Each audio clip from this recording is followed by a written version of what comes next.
السلام علیکم ورحمۃ اللہ وبرکاتہ۔ معزز خواتین و حضرات، فتاوی آن لائن کے ساتھ میں ہوں آپ کا میزبان میاں طاہر۔ اسلامی تعلیمات اور سوال و جواب کا یہ پروگرام ہر اتوار عصر تا مغرب آپ کی خدمت میں پیش کیا جاتا ہے۔ اس پروگرام میں اپنے مسائل کے حل کے لیے آپ بھی ہمیں کال کر سکتے ہیں۔ کال کرنے کے لیے ہمارا ٹول فری نمبر ہے 080011777۔ اس پروگرام میں آپ کی طرف سے آنے والی فون کالز اور براہ راست پوچھے گئے سوالات کے جوابات حسب معمول معروف مذہبی اسکالر مفتی مولانا محمد اسحاق مدد العالی مرحمت فرماتے ہیں۔ کال کرنے کے لیے ہمارا ٹول فری نمبر دوبارہ نوٹ کر لیجئے 080011777۔ آج ایک افسوسناک واقعہ جس کی ہم مذمت بھی کرتے ہیں، اور مرنے والے ڈاکٹر حافظ عبدالرشید اظہر، اللہ تعالیٰ انہیں کرور کرور جنت نصیب کرے اور ان کے درجات بلند کرے اور ان کا انجام انبیاء صدیقین اور شہداء کے ساتھ کرے۔ بڑے عظیم اسکالر تھے اور امت مسلمہ کا ایک بہترین سرمایہ تھے۔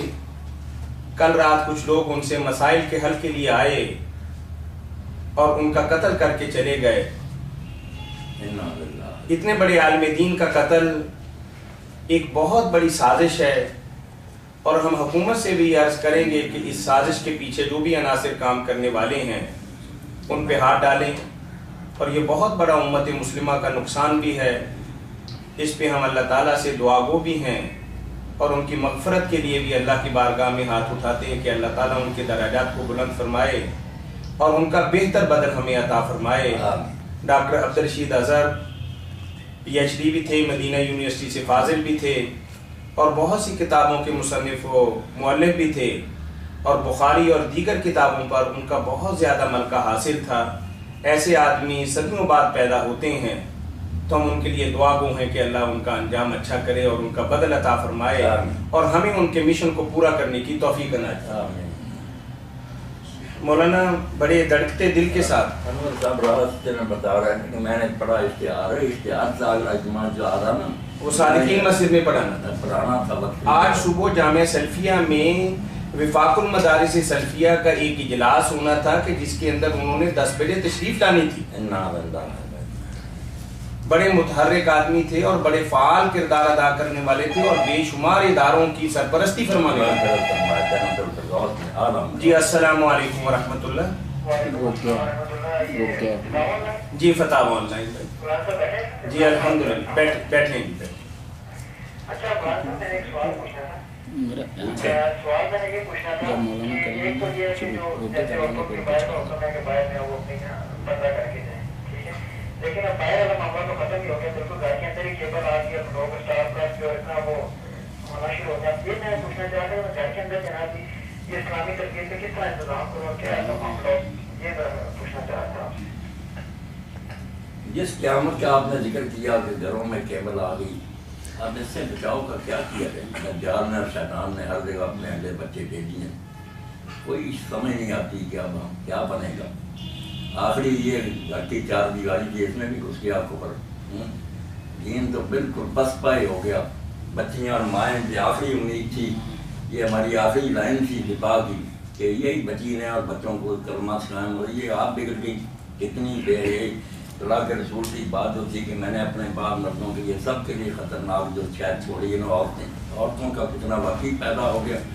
اب تو اللہ تعالیٰ ہی رحم کرے، اپنی حد تک جو کوشش آپ کر سکتے ہیں کریں، اپنے بچوں کو بچانے کے لیے لازم تو ہے کہ ہم جو کر سکتے ہیں وہ کریں، مگر یہ کیا بنے گا؟ اسکول کالج بھی یہ بدماشی پھیلا رہے ہیں، میڈیا، اخبارات، اشتہار، دوائیوں کی شیشیاں، کپڑے، ہر جگہ عورت بنا سنوار کر انہوں نے کھڑی کر دی، اور کوئی ان کا مقصد نہیں ان کا پوچھے کہ اس کے بغیر سعودی نہیں بیٹھے، نہیں نیچے خراب ہیں کہ لوگوں کو برائی کی دعوت دے رہے ہیں۔ عورت جو کہلاتی عورت تھی، چھپانے کی تھی، اس کو انہوں نے بالکل ننگا کر دیا۔ اللہ تو کہتا تھا برات مرجنا کبروز الجاہلیت تو پرانے کفر کی طرح اپنے آپ کو بنا سنوار کر دکھاتی نہ پر، مگر وہ نمائشی شروع ہوگی گھر میں کوئی سمجھے یا نہ سمجھے، مگر جب بازار کے لیے آتی ہے عورت سارے میک اپ اپنے خوبصورتی بنا کر آتی ہے، تو کیا کریں، اسلام تو بس برائے نام رہ گیا، اور ہم جو ہے نا وہ فرقوں میں بٹے ہوئے ہیں، جھگڑوں میں پھنسے ہوئے ہیں کہ فلاں سچا تھا فلاں نہیں۔ بھائی اپنے دور کی بات کرو، سیلاب بہائے لے جا رہا ہم سب کو، تو اس کے بارے میں سوچو۔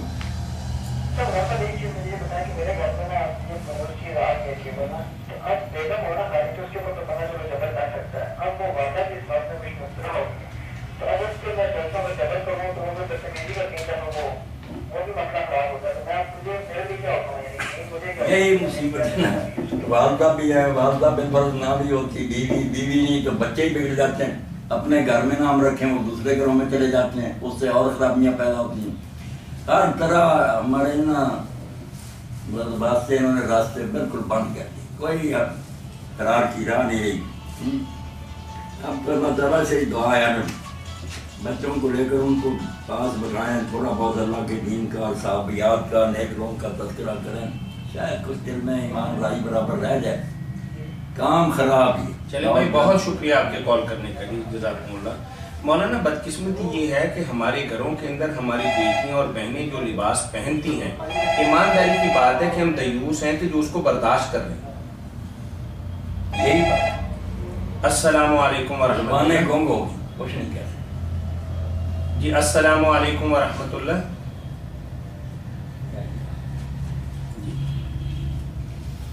وابلہ تو ہم کرتے ہیں کہ معاشرے کے اندر ہم اصلاح کا کوئی کردار ادا کریں، لیکن بدقسمتی سے مطلب ہمارے گھروں کے اندر جو ناچ گانے کا آج کل اہتمام، اور خاص طور پر بچیوں کے لباس کے بارے میں جو ایک کنسیپٹ ہے، اور ہم نے یہ سمجھ لیا کہ چونکہ گھر کے اندر وہ یہ پہنتی ہیں تو اس لیے ہم نے اس کو کسی حد تک نظر انداز کر کے قبول بھی کر لیا۔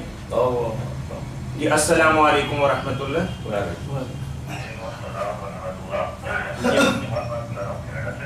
جی عظیم جمال صاحب ہیں جی، کینیڈا سے بات کر رہے ہیں۔ جی جی فرمائیے بھائی۔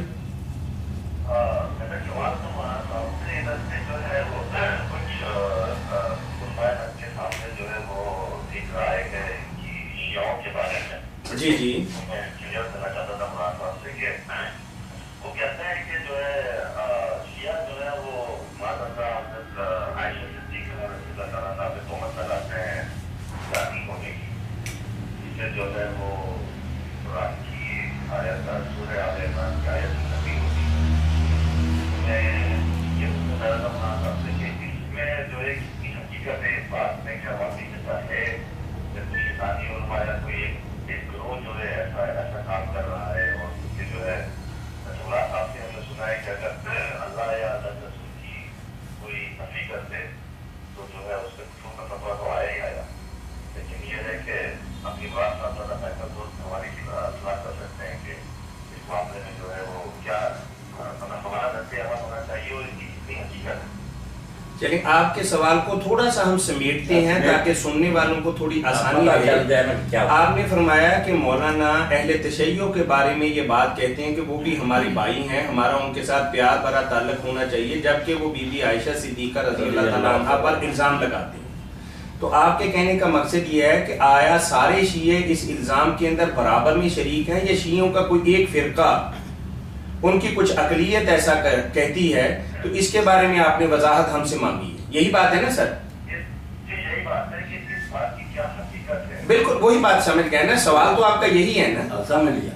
ٹھیک ہے عظیم جمال صاحب، بات یہ ہے کہ جو حضرت عائشہ صدیقہ رضی اللہ تعالیٰ عنہ ہماری ماں ام المومنین ہیں، رسول اللہ کی بیوی ہیں، دنیا میں بھی آخرت میں بھی، اور ان کے بارے میں اگر کوئی شخص تہمت بنا کے لگائے تو پھر اسلام میں کیا رہے گا، مسلمان کرانے کا تو اسے حق ہی۔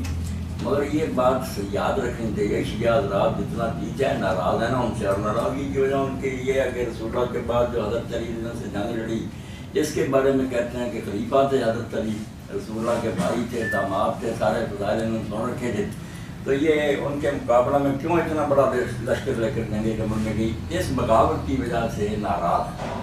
یہ بات تو خود ام المومنین نے خود تسلیم کی، شکر ہے کہ وہ متقیہ تھیں، دیندار تھیں، مرنے سے پہلے روتی رہی کہ میں نے یہ قدم کیوں اٹھایا، اور لوگ جو عبداللہ بن عمر جیسے گزرتے انہیں کہتے ہیں کہ مجھے کیوں نہ روکا، تو اپنی اس غلطی پر وہ پشیمان تھی۔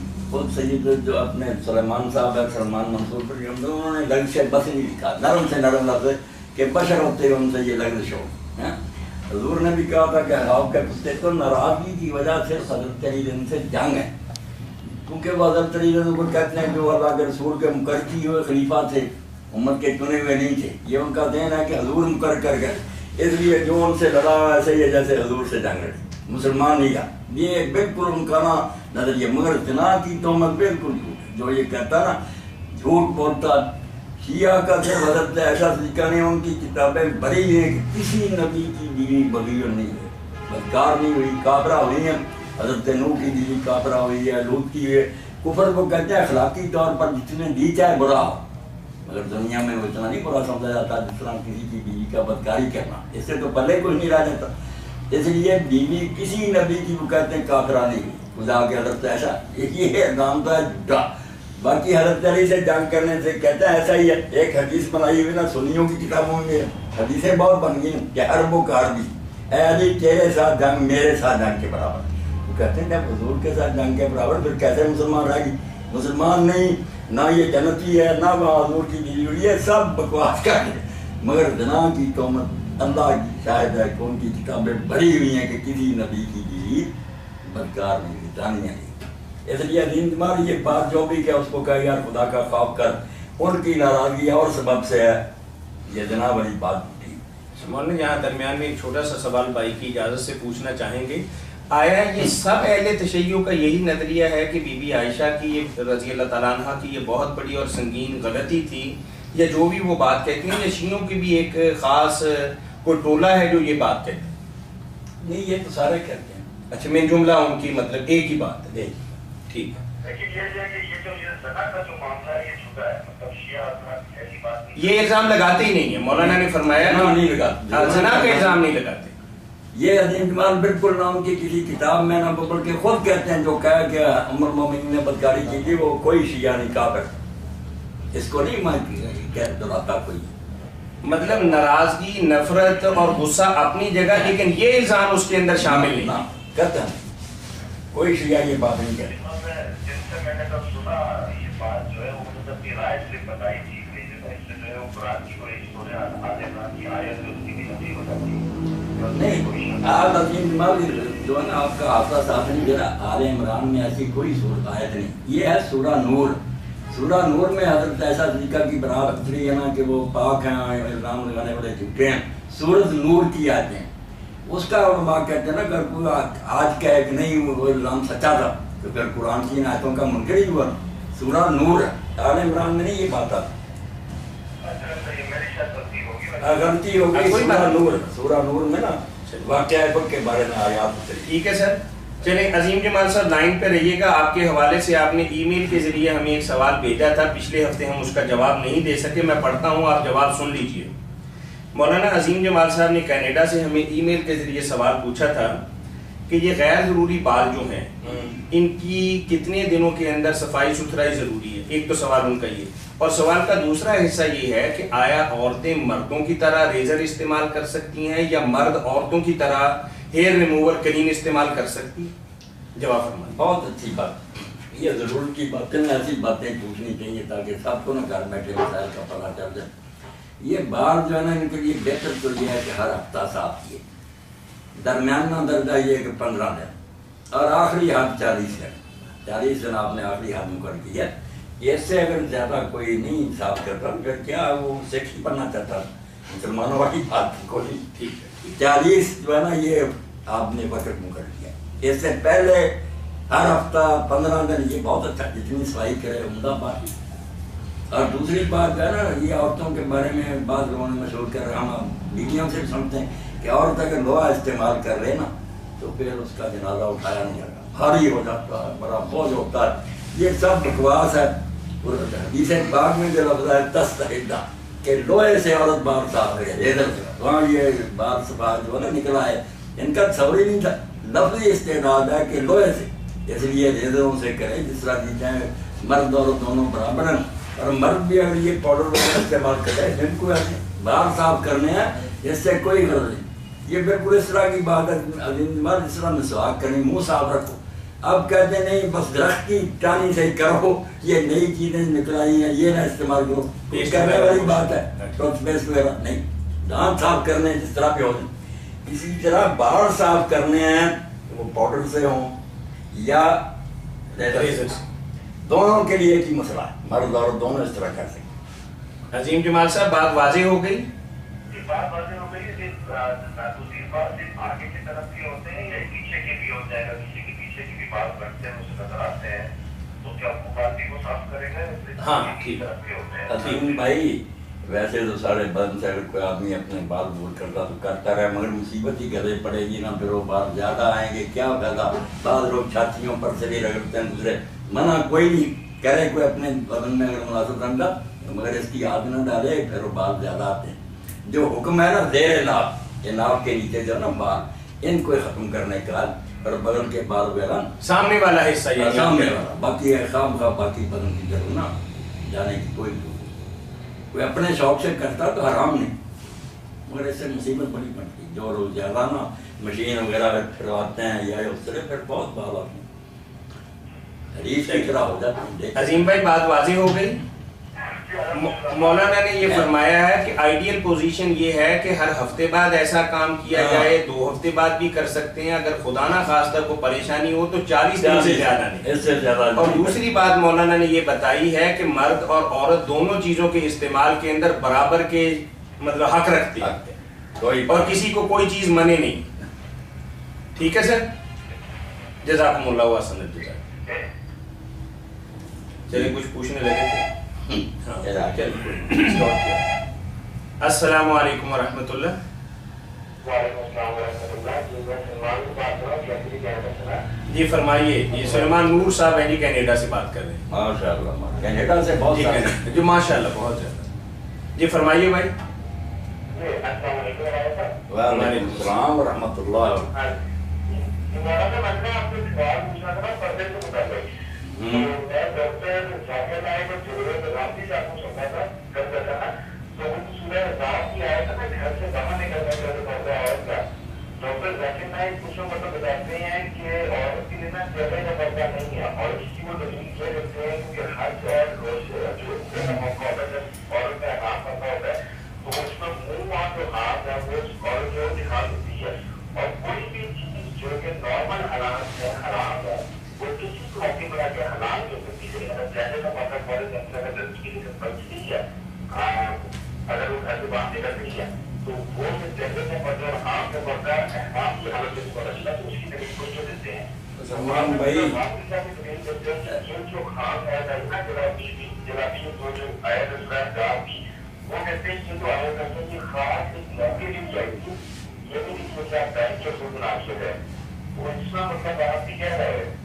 نہیں سلمان، یہ باتیں ان کی نہیں ٹھیک ہے، بہت لوگوں نے ایسی ڈاکٹر ذاکر نائک سے پہلے اصل میں تو یہ علامہ البانی صاحب نے یہ بات کہہ دی نا، کتاب لکھ دی حجاب المرأۃ المسلمہ، اس میں یہ ساری باتیں حج وغیرہ کی اکٹھی کر دیں، ان لوگوں کو سارا مل گیا، پہلے یہ بہانہ ڈھونڈتے تھے، حالانکہ یہ باتیں غلط ہیں، اس پر میں نے مفصل خطبے دیے ایک ایک دلیل ان کی درس کا جواب دیا، ایسی بات نہیں، صرف 2 آیتیں جو ہیں ان کو انہوں نے آپس میں ٹکرا دیا نا، سورہ نور میں ایک جگہ آتا ہے اللہ ما ظہر منہ، اس کی تشریح صحابہ کرام سے یہ چلی آتی ہے کہ منہ اور یہاں تک ہاتھ ننگے ہونے چاہیے، اس کو دلیل بناتے ہیں کہ قرآن نے خود کہہ دیا کہ اتنا ننگا کیا رکھ سکتی ہے اپنے بدن کا حصہ، اور دوسرا یہ سورہ احزاب میں کہ جب عورتیں بڑی چادر لیں اور اپنے منہ کا آگے گھونگھٹ نکالیں تو اس کو پھر یہ کرنے خاص حالات سے، حالانکہ وہ اسرائی صاحب کی بات ٹھیک ہے کہ سارے احکام جتنے دین میں اترے خاص حالات میں اترے نا، کوئی حالات ہی پیدا ہوئے تو حکم اترا،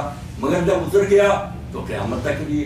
اب اگر بہانہ بنا اس وقت بہت خرابی کی، نعوذ باللہ مدینہ میں بہت خرابی کی، دنیا میں بہت نیکی آ گئی ہے، کیا پر نیکی ضرورت نہیں، اب تو یقین جانے ایسا ہونا چاہیے کہ تربوز اگر حلال بھی ہے تو ایسے کے معنی میں ڈاکٹر روکے، اگر پردہ چہرے کا نہیں بھی تھا نا، جو خدا ترسال میں وہ کہے گا یار نہیں بھی تھا تو اس دور میں تو ہونا چاہیے، فتنہ ہی فتنہ الٹی گنگا بہا رہے ہیں کہ اس وقت خرابی تھی مدینہ میں، اب بہت نیک ہو گئے مرد عورتیں، اب نہیں ہونا چاہیے، یہ بات تو ماننے والی بالکل جھوٹی بات۔ اصل میں بات یہ ہے کہ وہ جو ہے نا اللہ ما ظہر منہ، ہمارے علماء بھی جان چھڑانے کے لیے کہتے ہیں نہیں یہ مطلب بالکل ٹھیک ہے، وہ ہاتھ اور منہ ننگے رکھنے کی بات ہے، مگر وہ شروع کس طرح ہوتا ہے؟ پیراگراف، کیا ہے ایمان والوں دوسروں کے گھروں میں جب داخل ہو تو اجازت لو اور سلام کہہ کر جاؤ، وہاں پھر حکم ہوتا ہے کہ اپنی نظریں بچا کر رکھو، عورتیں بھی نگاہ نہیں کی، کیونکہ گھر میں پردہ نہیں ہوگا، منہ اور ہاتھ ننگے ہوں گے، منہ اور ہاتھ ہے وہ بھی سادہ حالت ہے، یہ گھر کی بات ہے۔ گھر میں وہی سلمان جائے گا جو اعجاز چلے گا، اور یہ گھر والے کا کام ہے عقل سے کام لے کے، یہ اس لائق ہے کہ اس کی سیرت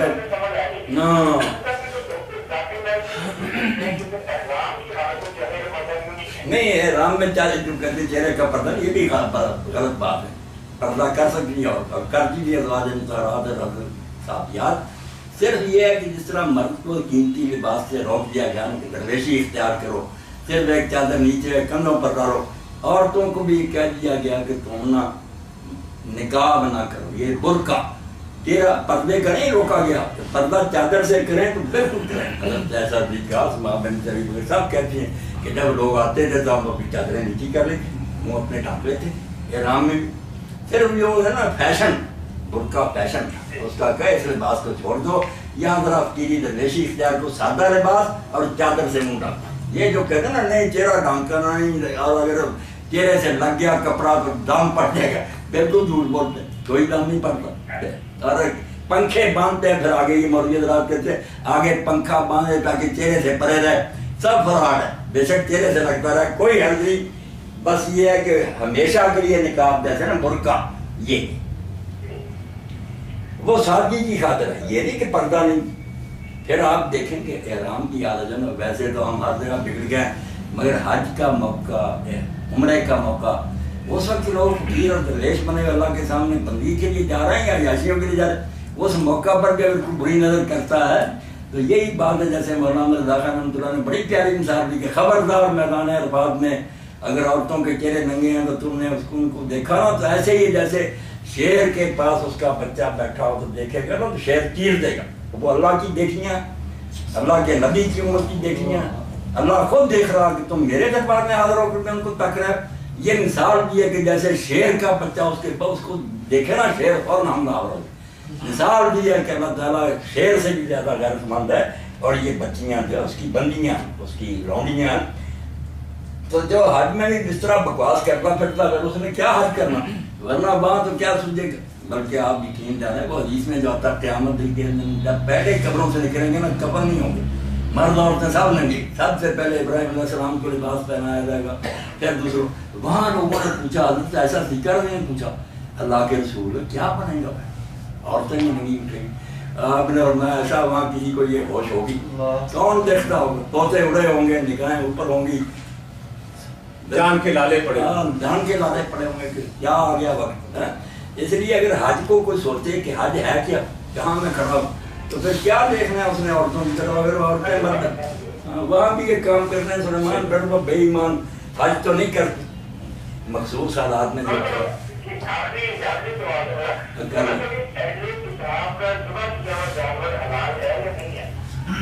اہل کتاب کا ذبیحہ حلال ہے قرآن کی روشنی میں، مگر حلال ہونے کے لیے جو شرطیں مسلمانوں کے لیے وہی ان کے لیے کہ ذبح کریں صحیح طریقے سے، رگیں کاٹیں، اور دوسرا اللہ کا نام لیں۔ اب یہودی جو ہے وہ تو رگیں کاٹتے ہیں، بہت اچھے طریقے سے ذبح کرتے ہیں، وہ تو اسرائیل میں اتنی سختی ہے ان میں کہ جب تک ربی جو ہے نا ان کے عالم وہ آ کر نہیں دیکھ لیتے کہ رگیں کہاں سے کاٹی ہیں، اتنی ادھر ہونی چاہیے، بہت سختی ہے، تشدد، وہ اسٹیمپ پر لگائیں تو تب بازار میں گوشت بک سکتا ہے۔ مگر یہ عیسائی جو ہے یہ بے ایمان ہو گئے، انہوں نے نہ اللہ کا نام لیتے ہیں، تین خدا کہتے ہیں کہ باپ، بیٹے اور روح القدس کے نام، ان کا بھی ابھی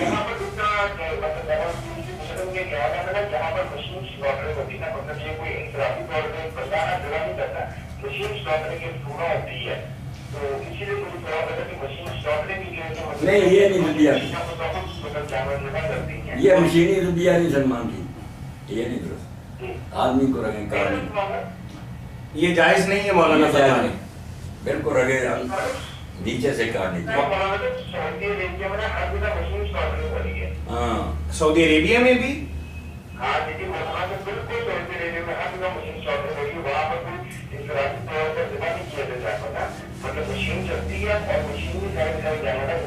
کئی لوگوں سے غلطی ہوئی نا، پہلوں سے جیسے کہا یہ کہ یہود نصارہ کے لیے کوئی کرنے وہ گلا گھونٹ کر مارتے ہیں، جب اہل کتاب کا کھانا کہا اللہ نے، اللہ کو پتہ نہیں تھا۔ بے عجیب بات ہے، مسلمان کے لیے پابندیاں کافر کے لیے کوئی پابندی نہیں. یہ بات غلط ہے. ذبح کے جو طریقے ہیں نا اسلام میں وہ سب جگہ دیکھے جائیں گے. باقی ذبح کرنے والا کون ہے ٹھیک ہے مسلم ہو یا کتاب کوئی فرق نہیں, مگر ذبح کا طریقہ جو کہ رگیں کاٹے جس طرح مشین سے یا ٹوکا مار کر سے جو ہے نا بس جھٹکا کر لیتے ہیں, اس میں خرابی ہے نا سلمان کی دماغ کا تعلق جو ہے نا فوراً جسم سے ختم ہو جاتا ہے, خون وہی رک جاتا ہے. حالانکہ مقصد شریعت کا یہ کہ خون ناپاک ہے نکلے, اس لیے طریقہ آپ کو کیا رگیں کاٹو اور پھر اس کو ذرا چھوڑ بھی دو وہ تڑپ لے تاکہ سارا خون نکل زور لگا جائے. خون ہی جب رک گیا اندر تو حلال کیا ہونا, اور پھر جب اللہ کا نام نہیں لیا مردار ہی ہو گئے. یہ بارک اللہ فیک. چلیں جزاکم اللہ احسن الجزا. ذبیحہ کے بارے میں آپ نے جی السلام علیکم ورحمۃ اللہ. السلام علیکم ورحمۃ اللہ.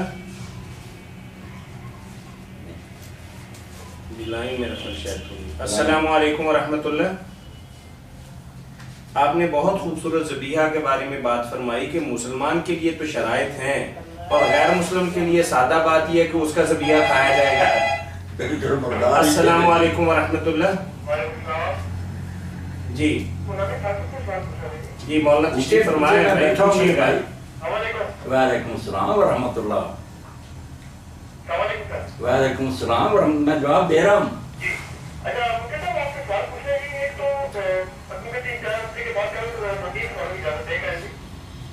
یہ فرمائیے بھائی, کوئی بات نہیں, پوچھیے آپ.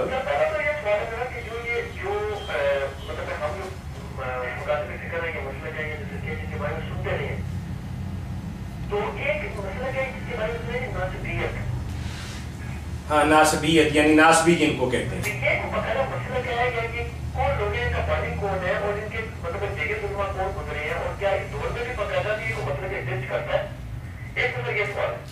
میرا خیال ہے کہ سوال آپ کا بڑا تاریخی سا ہے, ایک پہ ہی رہیے گا, ایک پر ہی رہیے, اس کو حل کر لیں. اس کو حل کر لیں.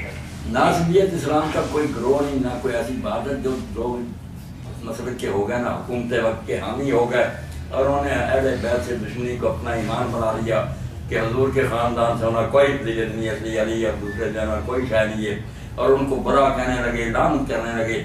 بلکہ ان میں سے کئی نام مرادوں نے جو کتابیں بھی لکھی ہیں. ایک عبدالحمید ناصبی ہوا, اس نے کہا کہ حضرت فاطمہ کو تمہارا ہی علی نے اسی لیے رات دفن کیا کہ لوگوں کو پتہ نہ چلے. وہ نیا نکاح کرنا چاہتا تھا, حضرت فاطمہ رکاوٹ تھی, اس نے ختم کیا اور بغیر اعتراضی ایسے بے ایمان لوگ ہوئے ہیں. اور قاضی ابوبکر ابن عربی بھی ان کا رجحان اپنی کتاب میں صرف یزید کی حمایت تک بھرنا ہوا ہے. سنت سے تفسیر میں انہوں نے بالکل کہا کہ حق علی کے ساتھ تھا, یہ جتنے جو ان سے لڑے ان سے غلطی ہوئی ہے, یہ قصاص لینے کا کوئی طریقہ کہ خلیفہ کے پاس نہ ڈرو, فوجیں لے کر چلو. تفسیر احکام القرآن وہ بھی نہیں ناصری, بہت تھوڑے لوگ ہوئے, مگر اندر اندر بہت سے ہیں جو سنی بنے رہتے ہیں مگر دشمنی کرتے ہیں حضرت امام حسین سے, یزید وغیرہ کی حمایت کرتے ہیں. ان کو شاہ عبد الوزیر رحمۃ اللہ علیہ لکھتے ہیں کہ یہ رافضیوں سے بدتر ہے. رافضی تو پھر بھی مسلمانوں کا گروہ ہے, وہ اہل بیت کی محبت میں ذرا آگے نکل گیا. یہ بے ایمان دشمن ہے اہل بیت, یہ کوئی مسلمان گروہ نہیں, نہ کوئی طریقہ. جب حضور نے فرما دیا کہ علی تو تجھ سے دشمنی کرے گا وہ بس منافق ہوگا, تجھ سے محبت کرنے والا مومن ہوگا. سب مسلمان اس کو مانتے ہیں. تو ناسبی کوئی گروہ نہیں, بے دینوں کا ایک ٹولہ.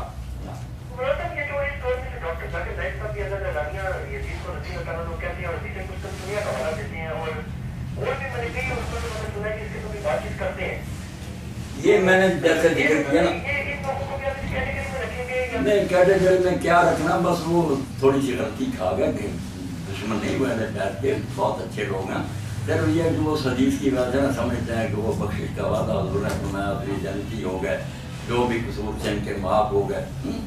یہ قاضی ابوبکر ابن عربی جن کا میں نے نام لیا, ان کی کتاب جو تھی نا الواسم والقواسم, اس میں انہوں نے یہ باتیں لکھ لی تھیں. حضرت معاویہ کو تو کہا کہ وہ غلط ہیں, کیوں حضرت علی سے لڑے ہیں, کتاب کا یہ کوئی طریقہ. مگر یزید کے بارے میں کچھ ڈگ بنا دیں کہ اس کے بارے میں جو باتیں لوگوں نے کری ہیں وہ برا کوئی نہیں تھا, اس نے تو جنگ لڑی. ان کی یہ باتیں لے کر چل پہ ڈاکٹر سرار صاحب, یہ ڈاکٹر ذاکر نائک, غلطی ہو گئی. علم نہیں ہر ایک کے پاس اتنا ہوتا, نیتیں نہیں ان کی بری, نہ یہ دشمنان اہل بیت تھے, محبت ہے.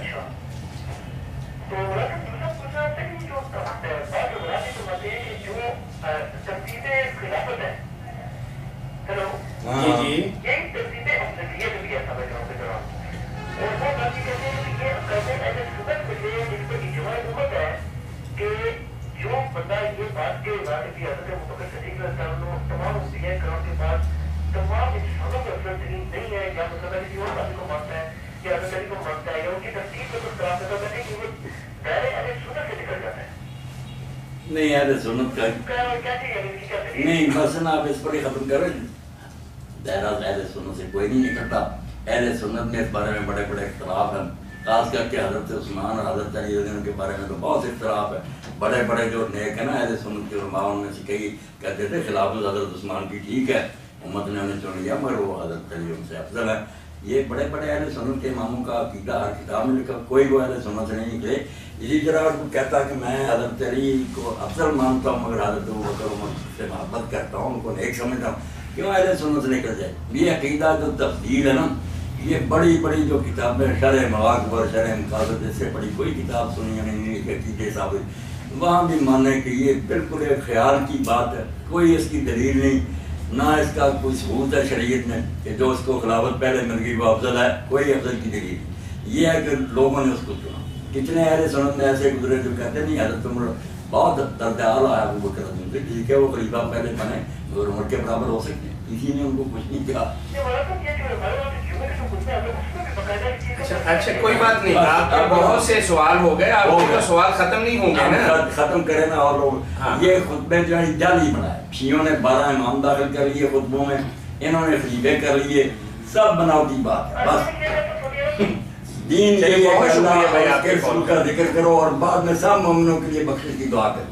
یہ سنت ہے خطبے میں کہ امام سب مومن مردوں عورتوں کے لیے کہ اللہ ان سب کو بخش، نام لے کرو. یہ خلیفوں وغیرہ کی ترتیب اور اماموں کی نا سب امت نے جائز باتیں بنائی. جی اور بات یہ ہے جی. السلام علیکم ورحمۃ اللہ.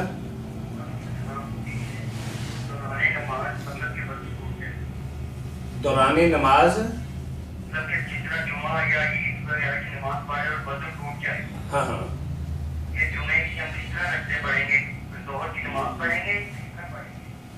ٹھیک ہے، مطلب آپ جمعے کی نماز پڑھ رہے تھے تو پہلی یا دوسری رکعت میں آپ کا وضو خطا ہو گیا، اور آپ جب دوبارہ وضو کر کے آئیں گے تو امام اگر سلام پھیر چکا ہوگا تو پھر کیا صورتحال ہے؟ آپ ظہر پڑھیں گے یا جمعہ پڑھیں گے؟ یہی سوال ہے نا آپ کا. چلیں ٹھیک ہے، مولانا جواب دیتے ہیں جی آپ کے. نماز کے دوران اگر وضو ٹوٹ جائے تو وضو کر کے آیا آدمی تو پھر وہ کیا کرے؟ جمعہ عید کا ہی نہیں، عام بھی مسئلہ کہ وہ پھر وہاں سے شروع کرے جہاں سے چھوڑ کر گیا تھا، جو پہلے پڑھی اس کو صحیح مانے، اس سے آگے چل پڑے. اس کو بنا کہتے ہیں کہ جتنی پہلے تعمیر ہو چکی نا اس پر آگے بڑھا. ایک ہے استیناف، جو اس کو بالکل سمجھے وہ ختم ہے، کچھ نہیں، نئے سرے سے نماز شروع کرے. اس لیے اگر تو جماعت ہوتے ہوتے آ گیا، اللہ اکبر صاحب کہہ لیا تو پھر نماز میں شامل ہو گیا، چلو پہلی چھوٹ بھی گئی، نماز مل گئی نا، جمعہ پڑھ لے. مگر اس کے بارے میں یہ مسئلہ جاننا چاہیے نا کہ یہ جمعہ بھی جو اس کو ملتا ہے جو ایک رکعت پائے. یہ مسئلہ یاد رکھیں، صحابہ کرام نے سب نے بیان کیا، مولوی حضرات جو مرضی کہتے رہیں، ایک رکعت بھی نہ ملی، دوسری رکعت کا رکوع بھی گزر گیا تو جمعہ کوئی نہیں. بے شک آپ مل جائیں اتحیات ساتھ پڑھیں، مگر بعد میں اٹھ کر 4 رکعتیں پڑھیں. جمعہ گزر چکا ہے، نہ آپ نے 2 خطبے سنے نہ 2 رکعتیں پڑھی، آپ جمعہ کیا؟ یہ بھی مسئلہ یہ یاد رکھنا چاہیے. اچھا مولانا، یہاں چھوٹا سا یہ سوال پیدا ہوتا ہے کہ ایک آدمی تو آیا ہی بعد میں ہے، تو آپ اس کو تو یہ فرما رہے ہیں نا کہ اس کا تو جمعہ ہوا ہی نہیں، وہ ظہر کی نماز ادا کرے گا، لیکن ایک آدمی آیا پہلی رکعت میں، تکبیر تحریمہ میں شامل ہوا، لیکن بدقسمتی سے اس کی ہوا نکل گئی یا وضو ٹوٹ گیا، تو اب اس کے لیے تھوڑی گنجائش والی بات ہے. دونوں باتیں بتا دیں. اگر تو فن جتنی میں نے پڑھ لی تھی وہ بھی برقرار ہے، اس سے آگے چل پڑے، پڑھتا ہے، جماعت کو چھوڑے اپنی پڑھتا ہے، پڑھتا صاحب سے ٹھیک ہے، ورنہ بعد میں سلام بھیج لیں. جناب میں نے کہا ٹھیک ہے، لیکن ایک یاد ہی رکھے تو پڑھ لی وہ بھی ٹھیک ہے، آگے پڑھے. اور اگر نئے سرے سے شروع کر لے. اچھا مولانا، استناف والی بات ہم نے اس سے پہلے نہیں سنی. ہاں استناف بڑی زیادہ تھا، علماء یہی کہتے ہیں کہ یار بنا والی بات وہ پچھلی ختم ہو گئی. لوگ باتیں بھی کر لیتے ہیں، کعبہ سے منہ بھی کٹ جاتا ہے، یہ کیا اس کو کہنا، وہ گئی نئے سرے سے. استناف آپ نے آج سنا، یہ زیادہ کبھی کہا. یہاں کسی مسجد میں نہ امام ایسا کرتا ہے نہ اس کے مقتدی ایسا کرتے. نہیں کریں گے جب آپ استناف نئے سرے سے نماز پچھلی بھول جائیں. چلیں بھائی، بات واضح ہو گئی تھی. جی فرمائیے.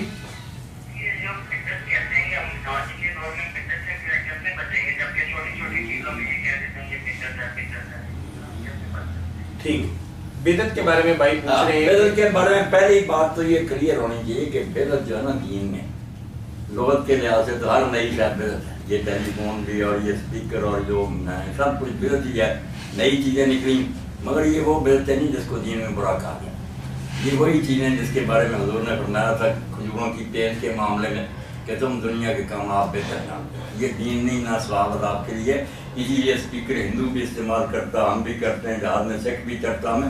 یہ عبادت نہیں, ورنہ وہ ہمارے ساتھ کیوں شریک ہوتے. جن کو ہم دینی کام سمجھتے ہیں نا کہ اس سے اللہ خوش ہوتا, رسول خوش ہوتا, جنت ملتی ہے, وہ نہیں نکالے نا جس کا ثبوت قرآن و حدیث میں نہیں, وہ پھر کسی کو حق نہیں دین میں اضافہ کرنے کا. دین میں نئی چیز, اور دین کی علامت کیا, جو کام صرف مسلمان کریں, کافر کو کہیں وہ کہے گا تمہارا دینی کام میں کو کروں, اس میں نئی چیز جو نکالے گا وہ پھر دنیا کے کام جو مسلم غیر مسلم سب. جی بھائی جی فرمائیے کیا پوچھ رہے ہیں. یہ اگلے اتوار ہم آپ کو بتائیں گے. چلو ایسے میں پوچھ لیا بھائی نے تو بتا دیتے. جمعہ کے بعد بھائی دو چیزیں, اگر تو مسجد میں پڑھے جیسے ہمارا یہی طریقہ مسجد میں پڑھ لیتے ہیں سنتے ہیں, پھر 4 پڑھنے کے. اور اگر گھر چلے جائیں تو صرف 4 جو ہے نا وہ اکٹھی پڑھے یا الگ الگ پڑھے, دونوں ٹھیک ہے, مگر الگ الگ پڑھے تو بہت بہتر ہے. 2 رکھنے پڑھے پھر 2 رکھنے شروع کریں. ٹھیک ہے بہت جزاکم اللہ واسطہ. مولانا جی میں تھوڑا سا مطلب مسئلے کا شکار ہوں کہ یہ استناب والی جو بات آپ نے کہی ہے اس کی تھوڑی سی ایک دلیل بھی درکار ہے تاکہ کسی کو اگر بتائیں کہ ایک زمانہ مطلب پڑھتے پڑھاتے سنتے سناتے گزر چکا ہے جس میں یہ بات ہم نے پہلے نہیں سنی. نہیں یہ تو ہر کتاب میں آپ نے نہیں سنی تو پھر آپ کا اپنا کیا ہے.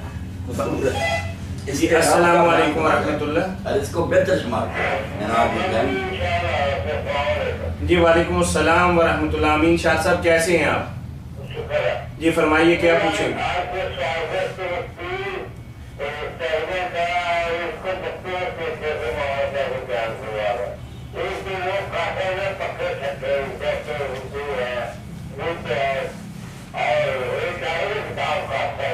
جی جی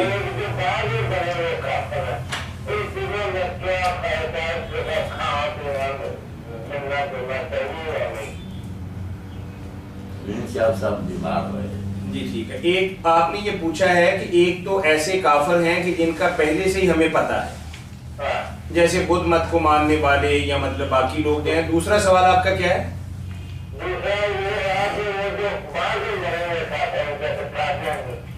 اچھا ٹھیک ہے یعنی ٹھیک ہے ٹھیک ہے ٹھیک ہے ٹھیک ہے ٹھیک ہے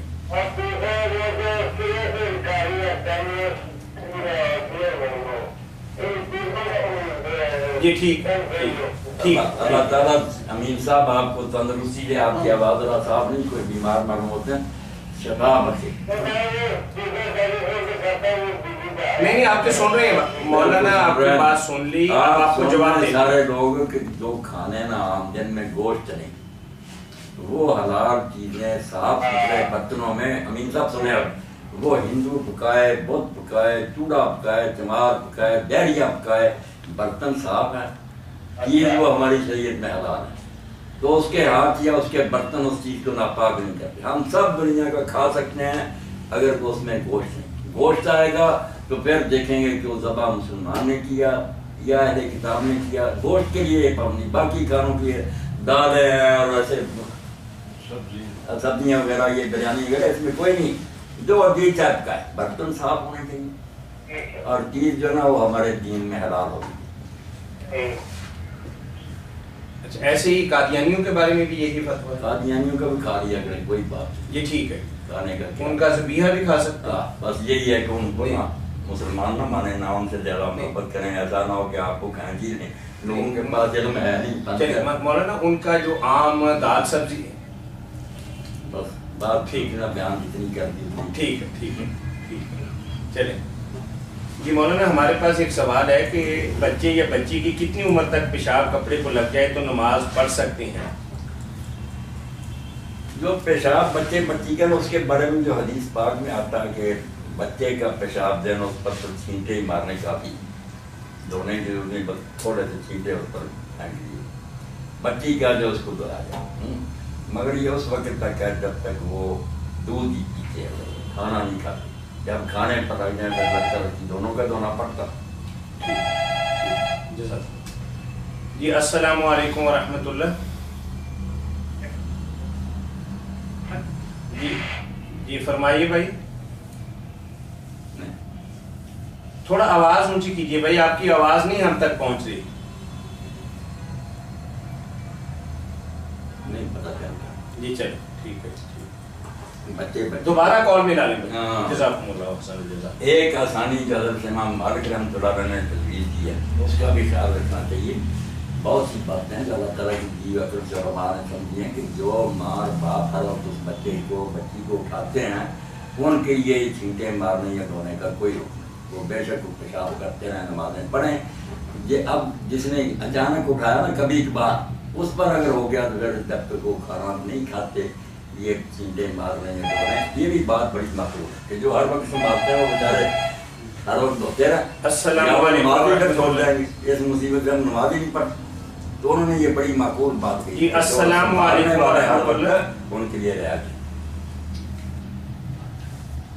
جی آواز نہیں آ رہی بھائی آپ کی. نہیں آپ کی آواز ہمیں سنائی نہیں دے رہی. دوبارہ کال ملا لیں سر. اچھا مولانا بھائی کہہ رہے ہیں کہ اگر مجھے کوئی بہت ضروری کام ہو تو میں مغرب عشاء کی نماز جیسا کہ آپ فتویٰ دیا کرتے ہیں ملا کے پڑھ سکتا ہوں. تو کیا کبھی کبھار اگر میری مصروفیت بھی نہ ہو، ضروری کام بھی نہ ہو، تو تب بھی میں یہ دونوں نمازیں اکٹھی کر کے پڑھ سکتا ہوں؟ پڑھ سکتے ہیں، مگر اس طرح عادت اگر بنا لیں گے تن آسان ہو جائیں گے، بالکل بہانہ ہی بنا لیں گے تو پھر وقت ہی ختم ہو جائیں گے نمازوں. بس کوشش یہی کرنی چاہیے کہ الگ الگ پڑھیں. کبھی تھکاوٹ محسوس ہو یا سمجھیں کہ ایسی مشغولیت ہے کہ پھر پڑھی نہیں جائے گی تو اس سے بہتر ہے ضائع کرنے سے کہ پڑھ لیں ساتھ. السلام علیکم ورحمۃ اللہ.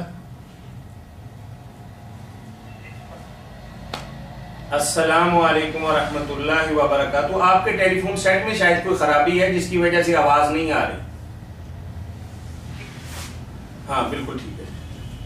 چلیے مولانا ہمیں کینیڈا سے ایک بھائی نے سوال پوچھا ہے. جی بالکل الحمدللہ.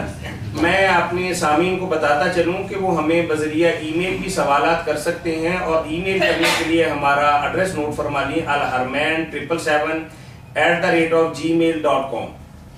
جی مولانا ہمارا سوال یہ ہے کہ بھائی وہ پوچھ رہی ہیں ایک بہن، کیا مسلم غیر مسلم والدین کی وراثت کی حقدار ہو سکتی ہے؟ یعنی کرسچن باجی ہیں، پہلے کرسچن تھی، بعد کے اندر مسلمان ہو گئی، تو اس کے والدین ابھی بھی کرسچن ہیں. تو وہ پوچھ رہی ہے کہ ان کی جائیداد کی جب وہ مرنے کے بعد میں ان کی وارث بنوں گی، اور ایسی اگر میں مر جاتی ہوں تو کیا میرے والدین اور باقی جو میرے بہن بھائی ہیں میری جائیداد کے وارث بنیں گے؟ السلام علیکم ورحمۃ اللہ. جی بھائی فرمائیے. آپ انٹرنیٹ کے ذریعے سوال کر رہے ہیں؟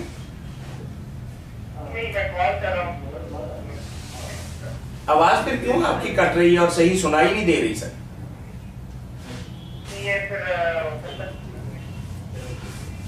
آپ کو آپ کے فون میں کوئی پرابلم ہوگا. میں نے عرض کیا نا کہ آپ کسی اور فون سے کال کر لیں.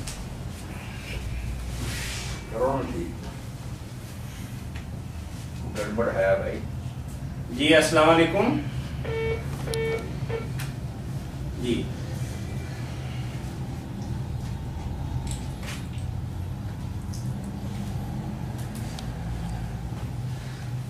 یہ چلیں آخری سوال کا جواب لے لیتے ہیں مولانا سے. مسلم والدین یعنی اور غیر مسلم ان دونوں کی وراثت کے بارے میں.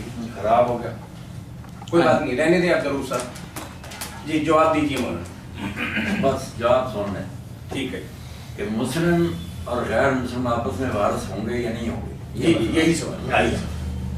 اس میں جو ہے نا جمہور یعنی اہل سنت تقریباً سارے ان کا تو یہی کہنا ہے کہ غیر مسلم جو وہ تو وارث نہیں ہوگا. یہ تو ساری امت کا کہنا ہے کہ غیر مسلم کی جائیداد میں سے حصہ نہیں دے گا.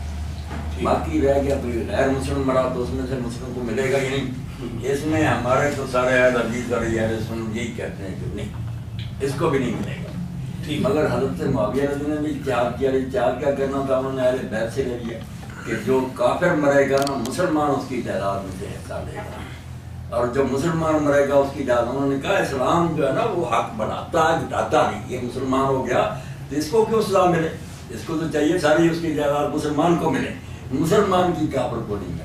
اور اس کے لیے حضرت معاویہ کا یہ جو خیال تھا کہ جیسے ہم ان کی بیٹیاں لے سکتے ہیں اہل کتاب دے نہیں سکتے. اس کو بہت مسروق نے کہا یار بڑی عمدہ بات ہے. یہ اصل میں مسئلہ اہل بیت کا تھا. بھی شیعہ لوگ یہی کہتے ہیں کہ مسلم مرے تو کافر وارث نہیں ہو، کافر مرے گا تو مسلمان جائیداد میں سے. علیہ السلام و یالو بلایو. جزاکم اللہ. جی السلام علیکم. وعلیکم السلام ورحمۃ اللہ. جی الحمدللہ بالکل کلیئر آ رہی ہے. بند ہو گیا پھر. میں نعمان بات کر رہا ہوں. میرا سوال ہے جی کہ نماز باجماعت کے مطابق امریکہ سے کال ہے جی. نعمان سے اپنے بچے. جی جی سوال کیا ہے آپ کا؟ یہ کہ جب باجماعت نماز کے لیے بعض دفعہ اکیلے کھڑے ہوتے ہیں سنت پڑھے ہوتے ہیں تو بعض ہمارے بھائی ایسا کرتے ہیں کہ آئے تو کندھے کو ہاتھ لگا کے تو آپ کے ساتھ مل کے جماعت بنا دی. جیسے فرض کریں زہر کی نماز کے بعد آپ سنتیں پڑھیں تو کوئی آیا آپ کے کندھے کو ہاتھ لگایا، انہوں نے آپ کو کہا جی آپ ہمیں لیڈ کرنا شروع کر دیں. ایک تو پوچھا تھا کہ یہ ٹھیک ہے، اس میں اختلاف ہوتا ہے امام اور مقتدی کی نیت میں، اور دوسرا جو نماز پڑھنے والا ہے وہ تو اپنی انفرادی پڑھا تھا سنت کو، وہ کنورٹ کیسے ہو گئی جماعت میں. دوسرا یہ ہوتا ہے کہ جب جماعت ختم ہوتی ہے تو جو پیچھے مقتدی بعض ایسے ہوتے ہیں جن کی جیسے سمجھے رکعت رہ گئی، 2 رکعتیں رہ گئی، تو ان میں بھی بعض دفعہ ایسا ہوتا ہے، خاص طور پہ ہمارے اہل عرب میں یہ ہوتا ہے کہ وہ جو پیچھے نماز پوری کر رہے ہوتے ہیں ان کو وہ آ کے کندھے پہ ہاتھ لگا کے کسی ایک آدھے کے ساتھ جماعت سے ایک اور جماعت بنا لیتے ہیں. تو خدا نہ خاصہ اس میں ایک اور کوئی 2-4 نمازی لیٹ آگے اس دوسری جماعت میں، تو اس سے بھی نئی جماعت بنا لیتے ہیں. وہ چلتی جائے گی نا اسی طرح سلسلہ لامتناہی آتے جائیں گے، کندھے پر ہاتھ رکھ کے آگے جائیں گے، جماعت چلتی جائے. یہ ساری باتیں نا نعمان بھائی لوگوں نے من گھٹ بنائی ہیں. ابن حزم جیسوں نے یہ اپنی طرف سے باتیں، ان کا کوئی ثبوت نہیں. نہ اللہ کے رسول نے ایسا کیا، نہ صحابی نے کیا. باقی نیت کا اختلاف جو نا اس میں یہ بات ہے کہ اگر کوئی شخص فرض پڑھ رہا ہو تو اس کے پیچھے جس آدمی نے پہلے وہ نماز پڑھ لی وہ نفل کی نیت سے شامل ہو جاتا. امام پڑھتا ہوتا فرض، اس کی نماز اعلیٰ ہوتی ہے، وہ مفترض ہوتا. مفترض جو ہے نفل پڑھنے والا شامل ہو جائے. حضور نے تاکید بھی کی ہے کہ اگر کسی نے نماز پڑھ بھی لی ہے تو جماعت کھڑی ہو جائے. یہ نہ کہے کہ میں پڑھ چکا ہوں اس جماعت میں شامل ہو جائے، ایک فرض ہو جائے گی کہ نفل.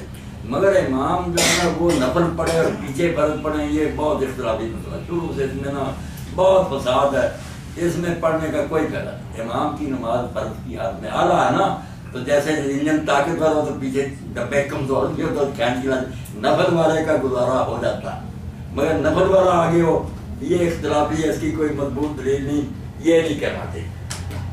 وہ اس کے لیے وہ دلیل جو دیتے ہیں ہمارے اہل عرب جو ہے وہ کہتے ہیں کہ نبی صلی اللہ علیہ وسلم نے پوچھا کہ کون اپنے بھائی کو صدقہ دے گا. کوئی آیا تھا بعد میں تو اس سے جماعت کہا کہ دو ایک کو جماعت، اس کی اس نے جماعت کروا دی. اور دوسری دلیل دیتے ہیں کہ نبی صلی اللہ علیہ وسلم جو تھے وہ مسجد میں اکیلے تھے تو میں نے نماز میں جبر کیا. ابن مسعود میں سے کوئی ایک تھا جو رات کو مسجد میں گئے تو انہوں نے آپ صلی اللہ علیہ وسلم کو ہاتھ کندھے پہ بلایا اور آپ کے ساتھ دیکھ کے جماعت. آپ دیکھیں نا نعمان کہ جو حضرت رسول کریم تہجد پڑھ رہے تھے کچھ ساتھ مل گیا، وہ تو نفل والے کے ساتھ مل گیا، وہ بات اور ہے. یہ بات ہو رہی کہ فرض پڑھ رہے ہیں اور اس کی باتیں کرتے جا رہے ہیں نفل والوں کے پیچھے. سنتیں بھی نفل ہیں، یہ کوئی دلیل نہیں. اور وہاں بھی جو کہا تھا ثواب، وہ حضرت ابوبکر نے تو جماعت نہیں کرائی، وہ اکیلا پڑھ رہا تھا، اس کے ساتھ کھڑے ہو گئے، ثواب اس کو مل گیا. مگر اس کو بھی رحمان بانی کہتے ہیں یہ اونٹ کو نا سوئی کے ناکے میں سے گزارنے والی بات ہے. ساری عمر میں ایک قصہ ہوا وہ بھی اچانک، ورنہ کب یہ طریقہ تھا کہ لوگ آتے جائیں باتیں کرتے جائیں. اس سے تو پھر جماعت کا نعمان کو فائدہ ہی نہیں رہتا. 2 آدمی آئیں گے اپنی گرائی سماعیت کہاں گی کہ اذان ہوئی ہے سارے آ رہے. بلکہ عقل کی بات یہ ہے کہ جو پیچھے رہ جائے مسجد میں نماز بھی نہ پڑھے، گھر چلا جائے شرم کے وجہ سے اور چھپ کر پڑھے کہ میں کیوں لیٹ ہو گیا. جیسے ابن مسعود میں لیٹ ہو گیا تو انہوں نے مسجد میں نماز نہیں پڑھی، گھر گئے اور اپنے اندر جا کے نماز پڑھی. کہ یہ کوئی اچھی بات ہے کہ لوگ کہیں گے یار نماز سے پیچھے رہنا شروع. تو یہ عادت جو ڈالی ہے نا کہ جماعت کا بیڑا غرق ہو جائے، لوگ آتے جائیں پڑھتے جائیں، اگر جماعت تو انہوں نے انتشار ہی ہوا. چلے بھائی نعمان بہت شکریہ آپ کے کال کرنے کا جی، بارک اللہ فیک. اس کے ساتھ ہی ہم شکر گزار ہیں مفتی اعظم پاکستان محترم مولانا محمد اسحاق مدظل العالی کے، جو آپ کی طرف سے آنے والی فون کالز اور براہ راست پوچھے گئے سوالات کے جوابات مرمت فرما رہے تھے. آپ بھی ہم سے قرآن و سنت کی روشنی میں رہنمائی حاصل کر سکتے ہیں۔ کال کرنے کے لیے ہمارا ٹول فری نمبر ہے 08001117777۔ اس کے ساتھ ہی محترم مولانا محمد اسحاق مدظل العالی اور پروگرام کے میزبان میاں طاہر کو اگلے اتوار تک کے لیے اجازت دیجیے۔ اللہ حافظ۔ السلام علیکم ورحمۃ اللہ۔